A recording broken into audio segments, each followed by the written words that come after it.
Now, thousands of protesters are gathering in the Indian capital, demanding the resignation of Prime Minister Narendra Modi. गुलामी के time पे अपने ही जवान गुलाम थे, उन्होंने गोली मारी थी, अब में फर्क इतना है, आपने लाठी मारी है, और आप कुछ न कहो ना, हम तो शहीद हैं, हर युग में जन्म लेंगे। History has uncapped its pen. Today, I saw headlines that I never thought I would see in India. The world's largest democracy has fallen. India is no longer a democratic country. Every reel, every post, every discussion, everyone was talking about what happened today in Delhi. And as I kept watching, I realized something. This isn't another news story. This is history. And maybe years from now on, this history will be taught in classrooms. Not because it was just another protest, but because it may have been one of the moments where a democratic country stopped following democracy. I don't know if people agree with me. Maybe many of you will hate what I am about to say.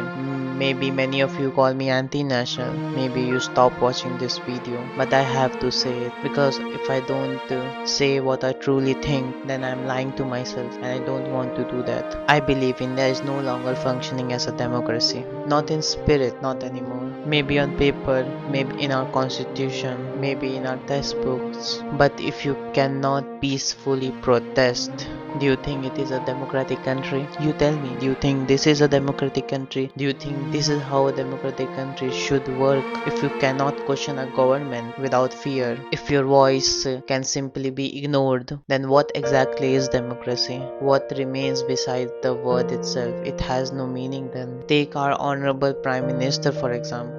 He was just sitting comfortably in his car while the students were protesting outside. Political parties continue fighting each other. Everyone continue doing what they have always done, and ordinary people continue watching. Nobody cares. Middle class family, lower middle class family, student, workers, people who wake up every morning trying to survive. What happened to them? Who is speaking for them? Sometimes I wonder, maybe democracy itself is a flawed concept. I genuinely think that because democracy says that every vote carries equal value, but what happens when voters can be manipulated? What happens when emotion becomes stronger than reason? What happens when people vote without understanding the consequences? Then does democracy still work the way it was supposed to? Or maybe we have misunderstood democracy itself. And when I ask myself another question, what can someone like me even do? Nothing. I'm not powerful. I'm not rich. I'm not a politician. I'm not a judge. I'm just another ordinary citizen watching history happens through a phone screen while doom scrolling, feeling powerless, feeling angry, feeling helpless. And I bet that some of you is also feeling like that. Today students come out to protest, whether you support their cause or not. This isn't even my point. My point is much simpler than that. The freedom to protest peacefully should belong to every citizen, not to one political party, not to one ideology, to every Indian. That freedom was the part of the constitution our forefathers envisioned, and it has been given to us. It is our right.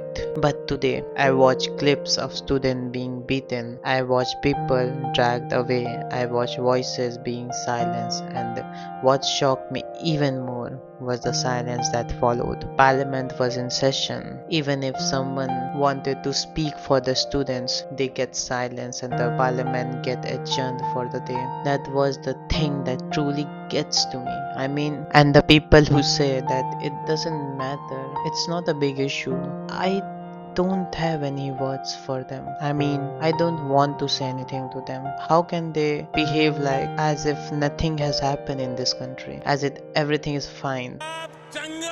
How can they say that? How can they feel that? That's my question. Sometimes I ask myself, is this what people felt during British rule? That feeling that I'm getting right now, that the history is happening in front of your eyes and yet you cannot stop it. You can only watch, you can only hope, you can only wonder whether anyone in power actually care. I'm not saying I have the solution, I don't have it. I'm not intelligent enough to solve a country this complicated. But I know No, they are people who are people with power, people with influence, people with money, and yet nothing changes. There is nothing for them to change this country. There is no incentive. That's why today, for the first time in my life, I genuinely feel that democracy has failed us. Because I looked around and I felt that ordinary citizen has become powerless, and even more so, they have become hopeless. Maybe I'm wrong. Maybe history will prove me wrong. Maybe years from now, I will watch this video and disagree with myself. But today, this is honestly what I believe. And if we lose the freedom to even say what we truly think, then maybe we have already lost something. That is our freedom.